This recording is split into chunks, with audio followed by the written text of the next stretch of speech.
Folks, I have 15 minutes to help you get on the road to being media superstars. So if you would, please turn to that section in your book with my material. It's either in the P section or Paul. The first thing I'm going to do is tell you why every single one of you should have an interest in getting into the media. Every single one of you. The second thing I'm going to do is tell you exactly how I've used the media. And the third thing I'm going to do is the most important. I'm going to tell you how to do it. I'm going to take what I have done, I'm going to translate it into what every one of you can use. And in fact, I've heard things already that just made me squirm around. There are some great media opportunities here. Why should you be interested in the media? Number one, can anyone take a guess on how much it costs for a full page in Forbes magazine? Forbes magazine, a full page. What do you think? How much? Oh, what a bargain. Much closer to 80. Yeah, it's much closer to 80. You can get 2 pages for about $100,000 or $150,000. I got a discount. I can get a discount. I got 2 full pages in Forbes magazine for 15 cents. 2 full pages talking about nothing but me. Me. That's it. What does that translate into? It talks about what I have to sell. 2 full pages in Forbes magazine. Not only did I get 2 full pages, this led to at least 100 other media interviews, because the media people read these things. They're saying, 2 pages in Forbes magazine. Jimmy Carter gets about a paragraph. This guy gets 2 pages. Call him up, interview him. Here's half a page in Changing Times magazine. Here's a full page in New Jersey magazine. I was one of those people of the month. Great. How much would it cost for this so far? Here is a full page in the Montgomery Times. Here's another full page in the Bismarck Tribune. Here's a full page in, let's see, this is the Daily Herald. These are all media pieces that I've had published recently. Do you know why I brought these in? Because I couldn't carry the rest. There are file drawers full of these, folks. File drawers. On the sheets that you have, it says very clearly, media publicity is far more powerful than advertising and much cheaper. By any standard, I make a very comfortable living. Last year, my advertising bill was $785. I went 85 over my head over what I had budgeted. The marketing and advertising people, I'm sure, are shrieking. They're saying, you can't do this. You can't exist on media. You've got to have advertising. You should have this percentage of your income into advertising. You know, you're probably right. I probably would have made more money if I put more money into advertising. Media has been so good to me, I'm giving them all my money. For every $1,000 that you spend on an ad, I get 7,000 media releases out. 7,000 for every $1,000 you spent. So the people here that advertised right on the back page here, Shot. I don't know who they are. Shot paid $80,000 for this page. It's an ad. I don't have a clue of what they're selling. Here I am 2 pages later giving you intimate details about me for free. This cost me 15 cents. That's it. How does this help you out? I want to tell you specifically several of the cases that I've done. I want to translate it into what you've done. I'm sure that you've heard, as I understand you've heard, that in 1 hour of work I made $400,000. I'm going to tell you specifically how I did that. I had been playing around with media releases since I was a kid, since I was 15 or 16, having no clue of what I could do. Rule number 1 about learning how to get into the media: don't read any books on it. I made the mistake of reading the books that were out there. They set me back a lot, not only in time, but in money. The reason is, if you're in the stock market at all, what is the worst stock tip you can get? The one you just read in the paper. Why? Because everybody else read the thing. If you read this publicity book, everybody will write a press release like that. Everybody will approach the media like that, and they'll throw them out. That set me back thousands of dollars and several years. And then I started getting the key to how this whole thing works. In 1983, 11 years ago, my big break came. I was watching TV, and on the news, I saw a gentleman being interviewed about the renovations that were being done to the Brooklyn Bridge. Behind him was a stack of wood. And I said, wood, the Brooklyn Bridge? The interviewer must have heard me, because the interviewer said, I noticed that you're standing in front of a pile of wood. What's the wood for? And the guy said, well, that's what we're taking off. The wooden pedestrian walkway was starting to rot. Oh, boy. There was a nuclear explosion in my brain. I said, that's it. I got the guy's phone number. They mentioned his company. I called the information, and I spoke to him. And I said, what are you doing with that wood? And he said, I don't know. I guess we're tossing it out. I said, do you want to sell it? And he said, oh, yeah. Not only will I get money for this wood, I don't have to throw it out. Great. I sent some friends over there to pick the wood up. While they were on the way to pick up the wood, I wrote a press release, and it's right in your sheets. In fact, I think it's the next sheet right there. Brooklyn Bridge sold by New Jersey man for $14.95. That took me about 20 minutes to write. In the next 20 minutes, I designed a certificate, and on that certificate, I attached a piece of what I knew I was getting, the Brooklyn Bridge. Within an hour, I had this press release on the way to a quick printer. The quick printer was printing them up, and they were sent out the next morning. I had no more than 1 hour of work. The media releases were sent out the next day. This was before convenient cheap fax machines. 2 days later, I thought the whole world caved in on me. The phone is ringing. Press people were at the door, at my door, knocking on the door. For weeks and weeks and weeks, I was getting interview after interview from CBS, ABC, NBC, CNN, the BBC sent a film crew over. Radio Peru sent a crew. Radio Peru, I was astounded. CNN came with one of those big tractor-trailer things with the antenna on top. It was one of those 18-wheeler things. I was living in a three-family house at the time. They're running cables up and down. I lived on the third floor. There are cables coming up and down, news people, microphones, everything. My neighbors didn't even bat an eyelash. I was astounded. So I was talking to the girl I was dating at the time, and I said, we got to get these people interested. I had a pair of those toy handcuffs, and I said, handcuff my hands behind my back, put a jacket over my head, lead me out to the back of your car, put me in the back seat and slam it and drive away and see if they'll get interested in that. Nothing. Right over their head. Like CNN comes every day. Every 30 minutes for 3 full days, 24 hours a day, CNN ran this interview about the Brooklyn Bridge. For 6 solid months, the media actually was driving me nuts. At the end of 6 months, I just had to leave the country for 2 weeks. One person knew where I was, and that was it. Because the media they were showing up where I worked, driving me crazy. Yeah, broke my heart. Broke my bank account, too, which was terrific. Because as they did these interviews, the deal was, I will do your interview if you will give out my phone number. I said, sure, no problem at all. At the end of every interview, there was the phone number. How does this translate into you? What can you do? This woman right here, you with the voiceovers. When I heard this, I mean, you have a screaming press release there. And I'm just going to make this up. I'll say you're from New Jersey. I don't know. New Jersey woman speaks 5 words, receives a check for $22,000. The media's going to go nuts. They're going to call you up. And right in the first line it says, Carolyn Jones of Bedminster, New Jersey, spoke 5 words, was handed a check for $22,000 and went to the bank. Oh, the media people are going to drive you crazy. They're going to want to know what you have to say. And then you'll follow it up. So if you follow along with the sheets, that front sheet there, number 1, publicity is far, far, far more powerful than advertising. It is much cheaper. Why? Because advertising, by its very nature, is negative. People think you're trying to sell something. So they look at an ad and they say, what is this guy trying to sell me? So you're in a negative position already. You've got to just get up to 0 to break even. I start in a positive position because these people are doing an article about me. I have what's called the halo effect. The halo effect says, geez, this guy must be a little angel since they're reporting about him. I'm way ahead of anybody advertising. Up at the top it says, in order to get free publicity, you must either be controversial, have a pet rock, solve a problem, or be a nut. I have done or been all 4. You have the capability to do or be all 4. Be a nut is not necessarily a negative. Nuts get lots of press coverage.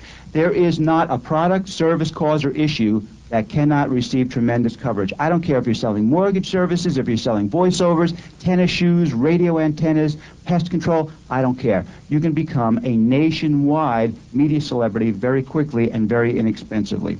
What's next? You have to make sure you get a high-quality list of media sources. How do you do that? There are several directories available to you. One is called Bacon's, like bacon and egg, B-A-C-O-N. Bacon's Publicity Checker.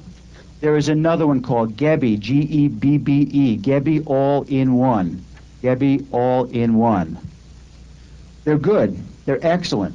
The problems are, there are 2 problems with directories. Number 1, you have to take the information from the directory and do something with it. And number 2, the directories are relatively expensive. I think Bacon's is about $700 or so. Gebby's is far less thorough. That's a few $100s. I'm not sure what their latest price is. But the jackpot came recently when the computer age took over this whole thing, and right now, on these 2 discs, This drives me wild. I mean, this drives me insane. I'm going to tell you a story about how this works. Right here, 10,000 of the hottest media contacts in the nation on these two discs. That's it.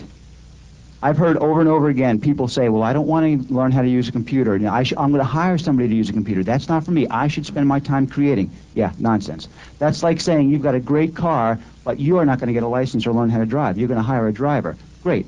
Next time you have an emergency, you call up your driver and say, get over here real quickly. I'll blow your doors away with this. You sit there and say, well, I'm not going to learn how to use a computer. I'll hire somebody to use these discs. Good. Let me give you an example and a story. A couple of years ago, I was listening to the radio, and by the way, that is step number one for you if you want to create a media release. Listen to the news. Listen to that news. Your releases are right there in the news. I was listening to the news, and I heard a story about Mike Tyson in prison. He was being disciplined for autographing a few things for prisoners. I am the nation's leading expert on the value and the authenticity of autographs and rare documents. There it was right there. This was 7 a.m., by the way. I'm going to give you an exact timeline. Very accurate. At 7 a.m., I heard the story, and I knew that was my hook right there. And if you'll turn to the next page in your handouts, you see the headline, Tyson's jailhouse autographs are worth a bundle. At 7:05 a.m., I sat at my computer, and I wrote that press release. By 7:25 a.m., I was done with the release. I had these in my computer already. I simply then said, computer, sort out the radio talk shows that are 25,000 watts or more, because I wanted power. Sort them out across the nation. In about 30 seconds, the computer told me, okay, I'm ready. I have 930 of them. Good. And then I pressed one button, and I said, fax this to all of them. I have a little modem on there. If you're not familiar with computers, get familiar with them. I have a little modem. I pressed one button, and it said fax. Fax it to all of them. At 7:30 a.m. this is. 7:30 a.m. I have two phones. The phone starts ringing. It's the radio stations. They want me on the show right now. Think of this power. At 7 o'clock, their station broadcast this story. Tyson is being reprimanded for autographing. At 7:30 a.m., 30 minutes later, I now have this press release that says, I have another side to this story, folks. That day, I didn't get off the phone. I did interviews all that day and all that week. I did at least 100 interviews that week alone. That day, I think I did about 45 or 50 interviews. Some of them were 5 and 10 minutes. Some of them were an hour. The hours I really didn't want. I wanted more exposure, not long exposure. So what are you going to do? You're going to make sure that you have one of the four that I list there. Either be controversial, have a pet rock. The Brooklyn Bridge is the pet rock. Solve a problem. I solved the problem there, actually. People have autographs. They want to know what they're worth. Not only did I get tremendous coverage that week, for months later, people were calling me up saying, you know, you were a great interview there. I understand you know autograph values. Do you want to do an hour talk show, call-in show? Nah, you're going to give me an hour of your time for free? No, I wouldn't want that, would I? Over and over and over again. I don't care what you sell. I don't care what your service is. I don't care how arcane, how bizarre you think it is. I don't care how small you think your market is. It's very simple to get this as long as you know what you're doing. Learn how to write a killer press release or hire someone to do it. Use the who cares style of writing. When I talk to people, invariably I say, give me your idea of a good press release. And this person may say, well, I have a great press release. The Johnson Company increased their revenues by 50% this year. Who cares? We provide services. We provide mortgage services to inner city residents. Who cares? Who cares? And keep doing this over and over again. Who cares? Who cares? Who cares? Who cares? Let's see now. Brooklyn Bridge sold by New Jersey man for $14.95. Want to buy the Brooklyn Bridge? Who has not heard that joke somewhere? Want to buy the Brooklyn Bridge? And in fact, right in there I say that. The greatest joke in the world. Want to buy the Brooklyn Bridge? Good. Now you can, and you can give it as a gift. Who cares? Make sure that your headline grabs people by the throat, and it doesn't just come over to you and say, you know, I have this wonderful little headline. Would you please read this? It comes up to you and it says, call me right now. Call me, call me.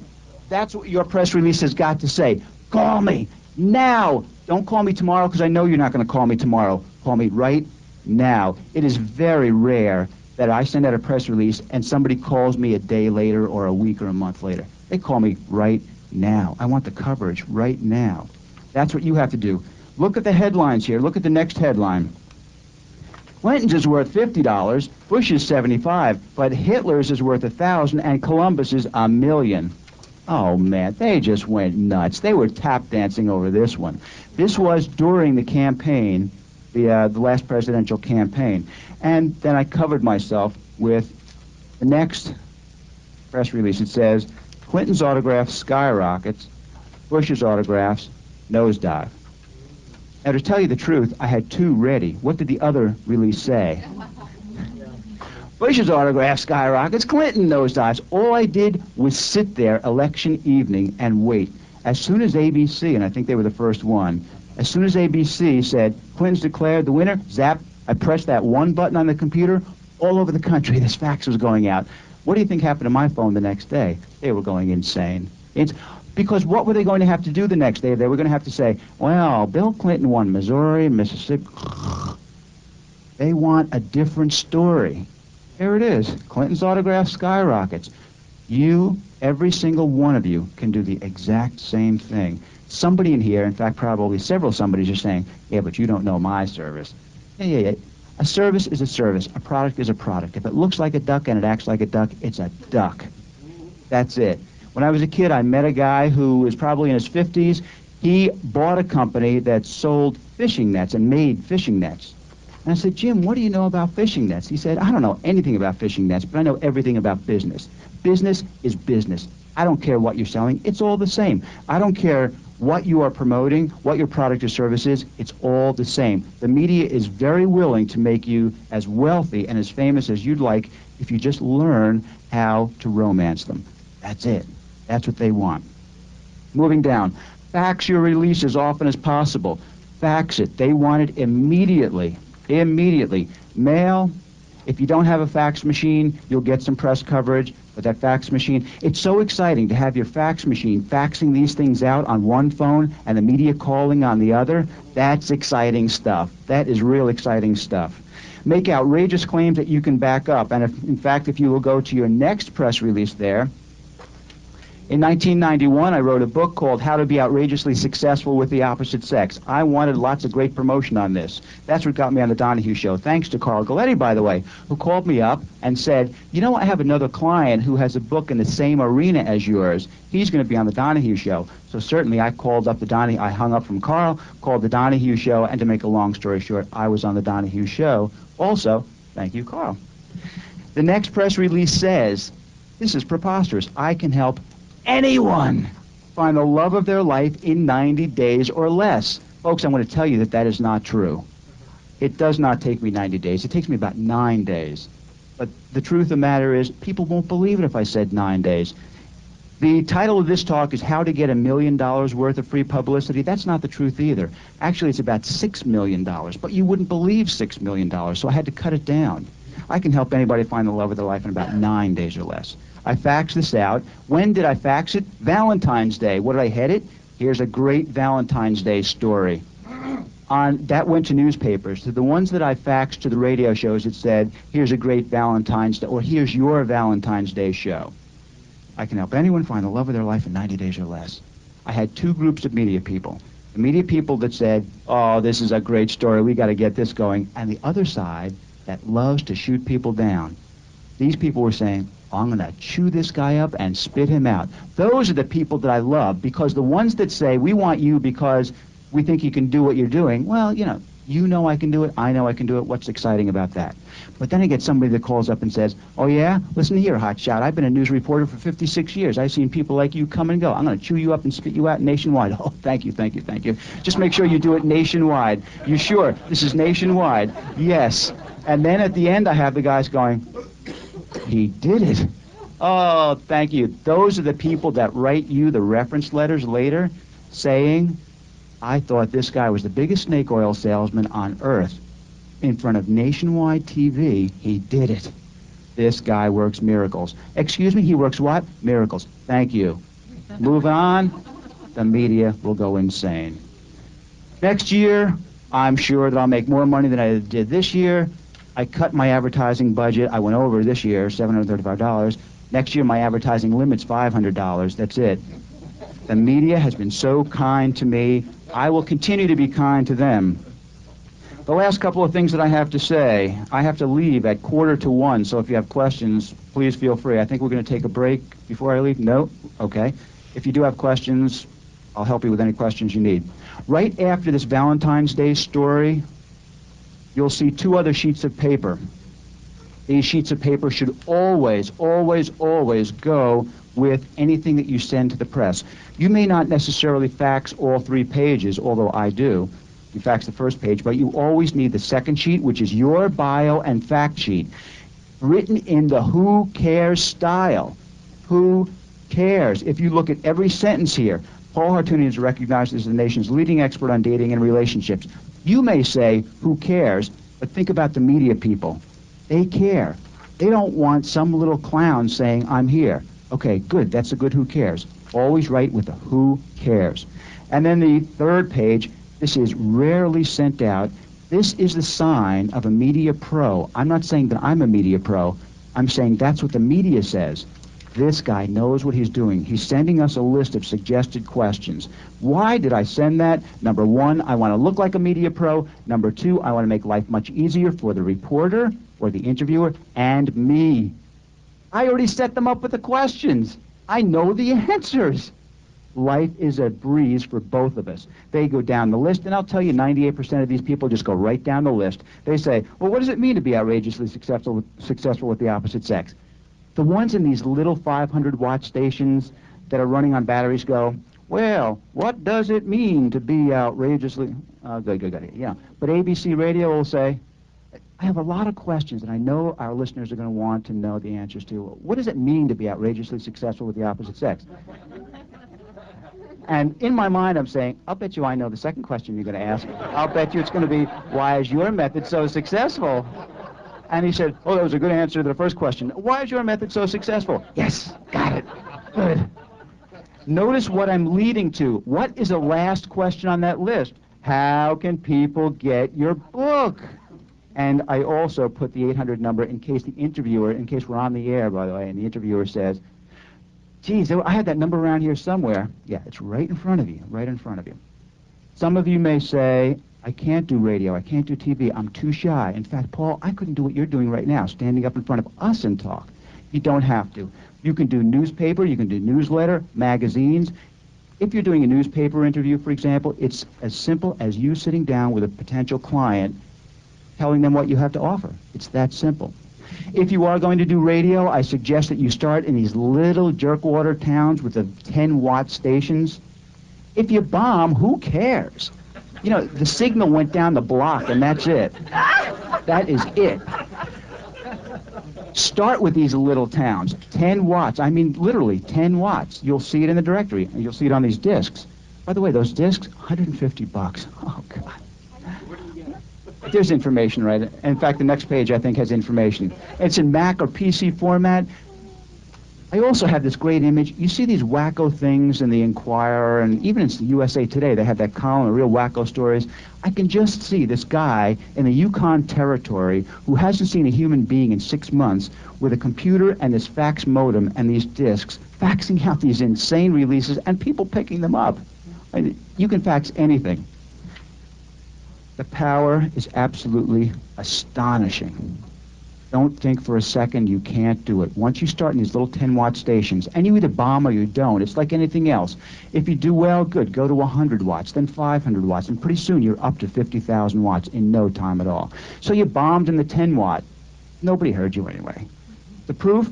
Give out your phone number in a 10-watt station, see who calls. Nobody. In fact, on the 10-watt station, say, to the first 50 people that call, I'll send a $10 bill. Nobody calls. Nobody listens. This is great proving ground for you. If you bomb, figure out why you bombed, and you almost certainly bombed simply because you were nervous, that's all. So do another 10-watt, and another 10-watt, and another 10-watt. And then you're real calm. In fact, you're getting a little annoyed at the interviewer. That's your signal to move up to 1,000 watts. When you're sitting here saying, "You are a lousy interviewer." Ooh, geez. This comes from somebody who was sitting on the other end of the phone 2 weeks ago going, "You're interviewing me, I don't know." You'll calm down. Keep going bigger and bigger. I would say within a month, 2 months, you're easily at 10 to 20,000 watt stations, and you get a pretty good listenership there. Make sure that you have something to give away. You must have something to give away. Never, ever, never, never sell anything directly during your interview. Never. So I would never say, "Well, I sell this book here, da-da-da." Forget it. Forget it. Tell the people the information that you're giving in the book. Always have something. One of the best things you can do is have something printed that you can give away, and always have them send a self-addressed stamped envelope. Why do you want to do that? Number one, you want committed people. I don't believe in giving anything away for free. I will not give anybody anything for free. I will at least make you send me a self-addressed stamped envelope. Otherwise, if they were to call, and God knows, don't give out an 800 number, you'll have everybody on earth calling for this free thing on your 800 number. Forget it. Have them send you a self-addressed stamped envelope that's showing qualification and commitment. What do I send? For example, when I do the press releases on the autographs, I send out a 4-page little booklet. It's called The Guide to Profitably Buying, Selling, and Collecting Autographs. And at the very end, I make a pitch for a book I wrote. That's all. And they're getting real solid information. 3 9/10 pages of that is solid, hard information. And that's what you should do. Give them solid, hard information. Tell them how to get into voiceover business. Tell them how to get your mortgage services. Tell them about mortgages. What's the difference? What are these mortgages that are variable? What is it? Tell them that. And at the very end, a little soft sell. Let them understand that you're the expert. But if they sent away for your mortgage report, for example, and it said, "Well, Champion Mortgage, we do this," you just, number one, really infuriated this person because they wasted their time, their stamp, and their envelope on what they were doing, and they will never call you up because you sold them. Same thing with your voiceover services. Never sell them on your services. Tell them how to get into the voiceover business. I've done voiceovers. I know that you can't tell me anything in a report that's going to get me going, in a 4-page report. I need more than that. But I have great feelings for you because you sent me something for free. It was solid information. I'm going to call you up for more information. That's my 15-plus minutes. I want to get you started on the road to media coverage. The opportunities are absolutely staggering. If you do have questions, Mitch, I'm not sure how you want to handle it. Yeah? Questions? Any questions that you have on how to do this? Yes? Even in the financial planning business, I mean, we've got a lot of compliance things, so we can't exactly be nuts, so to speak. Yeah. What types of releases can we get into without treading into that shark-infested water? You know, I'm glad you mentioned that, too, because I heard that you were in the financial world. And, boy, that's one of the biggest who cares worlds. When you go to people, 99.99999% of them either say who cares or they fall asleep. But they need what you have. They clearly need what you have. So what you're going to do is find something for the everyman. I always say the guy that listens to country music and eats Burger King food and thinks it's gourmet, these are the people you talk to right away. You know something already. What you're not going to talk about, for example, is, let's say, estate planning. Who cares? I don't want to die, number one, and I couldn't care less who gets my stuff. Estate planning. What you're going to do, and what every one of you should do, for the next week, listen to the radio. And by the way, I will never be appointed ambassador to anywhere. I am not a diplomat, that's for sure. I cut to the chase. Every one of you, listen to the radio news. Don't watch the TV news. It wastes your time. Listen to the radio news as you're driving somewhere, and ask yourself, do I know an answer to that question? Can I make an issue out of this? So what I suggest you do is listen to the radio news. In the last week, there have probably been a dozen opportunities for you. Financial, everyday financial stuff, household finances. I'll make something up now. This is not true. Let's say Bill Clinton was going to increase some specific tax, and you knew, geez, unusual. Yeah, that's right. I guess this is not fictitious, is it? You knew a way around that tax. It may take some sophisticated planning, but you know a way. Let's say it was the self-employment tax. He was going to raise that. Your press release simply says, guaranteed way of avoiding Clinton's self-employment tax hike. That doesn't talk directly to what you're doing, but we do want to bring it in. In fact, if I can just switch over to Mitch, because I'm very familiar with this, and we actually did this. Over our breakfast meeting, we were talking about how he could get press coverage. He's not all that far off from you. He's not financial, but he's in the business world. So I said, Mitch, tell me what you think would be some good hooks, some good media hooks. And he started saying what 100% of the people, not 99, 100% of the people that I talked to start saying. He started telling me features about his business. He said, well, we have helped a number of businesses grow in size. And I said, Mitch, who cares? And he was like, who cares? Tell me something else. We've grown. Who cares, Mitch? Who cares? Come on. I have things to do. Who cares? Tell me more. Who cares? Who cares? It didn't, what did it take us, 2 or 3 minutes? And I finally, in fact, Patty was there too, and Patty may have brought it up. I found out that Mitch is a single father. I said, oh, this sounds like it's working so far. Who knows how to teach single parents to get into businesses that will give them far more income that they need to cover all these extra bills that I, as a single person, don't have, as married people have, all the other, without getting into gruesome details, all the other bills that he has. What a hook this is. Number one, he is a single parent. He's an authority. Number two, he knows how to start businesses. People out there, day and night, are saying, how do I cover these payments for the kids, for the alimony, the support, for the medical bills, for this, that? Mitch is going to tell them how to do it. That's the hook. You can do the same thing with your financial service. Get some hook for the common person, everybody. Filter them out. Mitch then said, but wait a minute, I don't want to do business with these everyday folks. I only want to do business with, and I'll just make this up, CEOs of Fortune 200 companies. And I won't come up with the same response, but the response basically was, don't disillusion yourself or this whole situation. The guy who is in the business suit and earns $6 million a year and is behind this huge desk is the same guy who goes home and watches Beavis and Butthead. Don't think he's any different than anybody else here. He is not different. So these same people, you're talking about some common everyday financial thing that you know, it's just so easy to you, but they don't know. And you're saying, but I only want to deal with people with assets of $3 million or more. Those people are going to be reading you, and they'll call you. The other people may call you, and you'll give them some literature or something, but you won't follow up. But the $3 million people are going to read you and call you or write to you. Hit as much as you can. Don't necessarily target your market with PR. Hit the nation. Other questions? When you're on radio, Yeah. how many times are you presenting your phone number? Great point. In fact, let me add a question or add a point to that. The media people know the deal. You say it out loud, but you both know it. You say, okay, I'll do your interview, but would you have a problem with me giving out a phone number? And they'll say, no problem at all. They know. In fact, many of them will say, what do you have to pitch? How can we help you? It's often up to the host. If I don't get a quote-unquote plug, and I hate to use the word plug because it gives you the wrong idea, but if I don't get information out to these people, I'll set up the information. So let's say I'm doing a show on the autograph book that I wrote, and you call me and you say, I have an autograph of Thomas Edison, what is it worth? I will say, and this is a setup here, I'll say, well, if it's genuine, it's worth about $300. And what would your follow-up question probably be based on what I just asked you? How do I tell it's genuine? I will then say, well, just send a self-addressed stamped envelope to the address we're going to give in a minute, and I'll send you this free booklet. So what does the host now have to do? Yeah. Don't think, by the way, that you cornered this host. All you really did was remind him, that's all, or her. You just say, oh, that's right, I'm supposed to give out your address.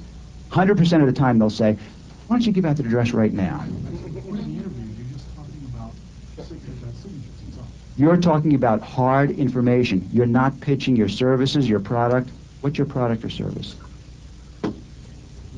Oh, geez. I mean, the media can go nuts over that. Absolutely nuts. You will not sit here and say, can I have a copy of that, by the way? You will not sit here and say, well, in my book, what are your goals? I say this. And my book, it's available in bookstores. What are your goals? Somebody will say, I have a problem getting up in the morning at 7 o'clock setting goals. Don't, and this is where a lot of people go wrong. They say, well, always plug your book. No, say, when you get up, do this, do this, do this. You want them to hang up saying, thank you, thank you, thank you. You don't want them hanging up saying, God, this is a guy want me to buy his book? I mean, he beat me to death with the book. At the end, every once in a while, mention your book. Subtle, real subtle. Any other quick questions? We're about to wrap up. Yes? The media, Pulitzer Prize, reporters get Pulitzer Prizes for doing the kind of stories that most people don't want to see in the paper. Yeah. Fortune 500 companies have huge PR departments Yeah. who are designed to keep their senior executives out of the newspapers. Yeah. Now, how do you deal with the risk of not knowing where the report's going to come from or what you're going to do with your particular situation? Yeah, the great thing with Pulitzer Prize winners is they get this little trophy and I get money. You know, you keep your trophy, I'll keep my money. All we have to do is look at your individual, and there are always favorable sides. Always look at the good guy or the good girl side. There's something good there. I'm using champion because I'm just familiar, and I just say, for example, if you were talking about this inner city, you're not going to say, we provide money to inner city. No, who cares? But you're going to put the good glow on that so that you build up so much good glow that if a bad story comes by, they say, you know, we heard so much good stuff about this guy. This bad story must be wrong. So make sure you have a good foundation. I think that's about it. We're out of time. I will be here until 1:45, then I've got to go. One last little thing that I have available. After this whole Brooklyn Bridge thing came down, I had these little cards made. My headline said, New Jersey, Abraham Lincoln's Law Office sold for $1. And I was telling this is really Abraham Lincoln's Law Office. The media went nuts. Thousands and thousands of requests for these. My name and number on here. You're certainly welcome to take one. Thank you, folks.